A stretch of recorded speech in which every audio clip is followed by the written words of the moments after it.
E se fosse possível criar uma frequência, uma sintonia pessoal tão poderosa que a própria realidade começasse a se moldar a ela? A nossa exploração de hoje vai fundo nessa ideia, uma ideia bem provocadora. A gente vai descobrir juntos como isso, segundo a fonte, seria possível. Então, a pergunta central é essa: será que dá mesmo para a gente ajustar nossa vibração interna a ponto de mudar o que acontece aqui fora? A noção de que nossos sentimentos podem ter um impacto real, físico no mundo? É exatamente isso que a gente vai investigar agora.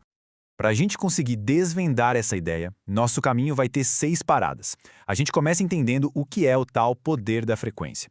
Depois, vamos descobrir uns segredos que se escondem nas coisas mais simples. Aí a gente mergulha nas vibrações, nas altas e baixas. Em seguida, vamos aprender a nos colocar acima do mundo físico, ver a importância de quebrar nossa própria autoimagem e, no final, a gente junta tudo em pontos bem práticos.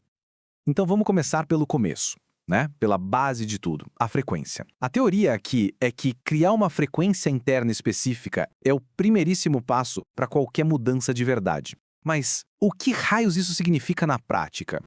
Olha que observação interessante que a fonte traz. Por que será que algumas pessoas de muito sucesso, mesmo sem saber nada de esoterismo ou espiritualidade, parecem operar numa sintonia de prosperidade? A resposta que se sugere é bem simples, na verdade. Não está no que elas sabem, mas no que elas sentem. É o sentimento por trás de tudo que define a frequência que a gente emite para o mundo. E aqui a coisa fica bem curiosa e, olha, poderosa. E se o segredo para atrair as grandes mudanças estivesse escondido nas coisinhas mais banais, mais simples do nosso dia? Pois é, a fonte sugere que algo como acredite, comprar uma banana pode ser a chave de tudo. A grande sacada aqui, o pulo do gato, é o seguinte: o sentimento de gratidão que se tem por uma coisa pequena, tipo a tal da banana, tem a mesmíssima essência do sentimento de gratidão por algo enorme, como um carrão de luxo. A qualidade da emoção, a vibração que se emite, é a mesma. E essa citação resume tudo perfeitamente. O universo, segundo essa linha de pensamento, não diferencia o tamanho do evento que causou o sentimento. Ele só responde à qualidade da emoção, à frequência que está sendo emitida. Não importa se ela veio de algo gigante ou de algo minúsculo. Ok, então a gente já entendeu a importância do sentimento. Agora vamos aprofundar um pouco mais. O que essa história de vibração quer dizer, afinal? Para explicar isso, a fonte usa uma analogia que, olha, é brilhante, deixa tudo muito mais claro. Pensa comigo num ventilador. Quando ele está desligado, está parado. Vibração baixíssima. Quando a gente liga numa velocidade normal, a gente vê as pás girando, certo? Mas e se eles girassem numa velocidade absurda, muito, muito alta? As pás sumiriam da nossa vista. Ele ia aparecer parado de novo. Então, os dois extremos, o muito lento e o muito rápido, parecem imóveis, mas são estados de energia completamente opostos. E é aqui que vem a conexão genial com as nossas emoções. Os sentimentos negativos, como a raiva, a tristeza, seriam como um ventilador parado, uma vibração baixa, densa, pesada. Já os sentimentos positivos, como a alegria, a gratidão, são como um ventilador em altíssima velocidade, uma vibração leve, rápida, sutil. Ambos podem gerar uma certa calma aparente, mas vêm de lugares energéticos totalmente diferentes. Então, o ponto central não é criar algo novo do nada, mas sim transformar o que já existe.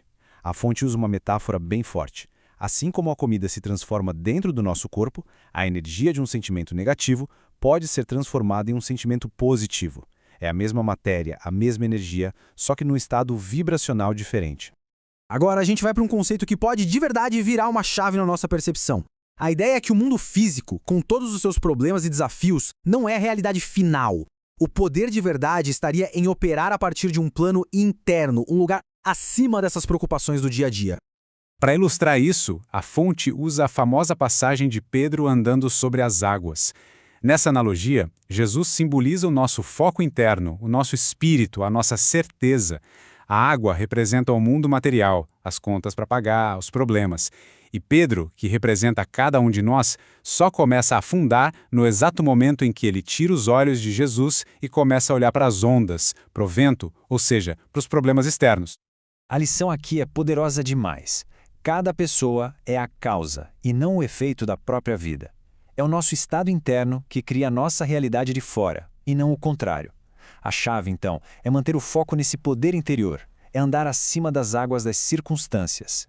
E chegamos agora no que talvez seja o passo mais radical, mais profundo de todos. A ideia de que, para uma mudança real e duradoura acontecer, é preciso quebrar completamente a imagem antiga que se tem de si e construir uma nova do zero.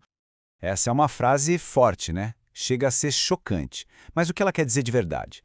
Claro que não é um fim literal. É um convite para um fim simbólico, uma ruptura total, um basta para a pessoa que se era até este momento.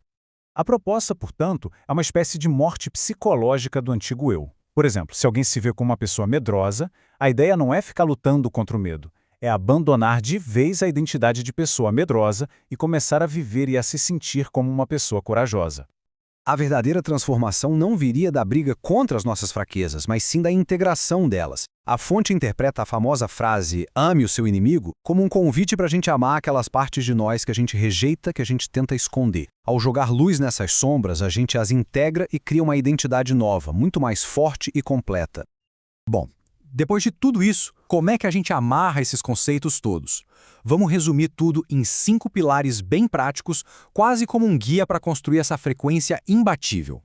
Então, vamos lá. Os 5 pilares. Primeiro, eliminar os sentimentos negativos, ou seja, parar de ficar remoendo o passado no presente. Segundo, elevar o seu nível, focando no mundo interno, acima do físico. Terceiro, entender a vibração. Sacar que sentimentos são estados de energia. Quarto, ser a causa. Ter a certeza de que o interior cria o exterior. E o quinto, o mais poderoso, quebrar a autoimagem, abandonar o velho eu para dar espaço para o novo. E para a gente fechar, fica aqui uma pergunta para reflexão. Depois de toda essa jornada, qual imagem limitante que se tem de si mesmo já não faz mais sentido e está pronta para ser deixada para trás a partir de agora? A resposta para isso pode ser o verdadeiro começo da criação de uma nova realidade.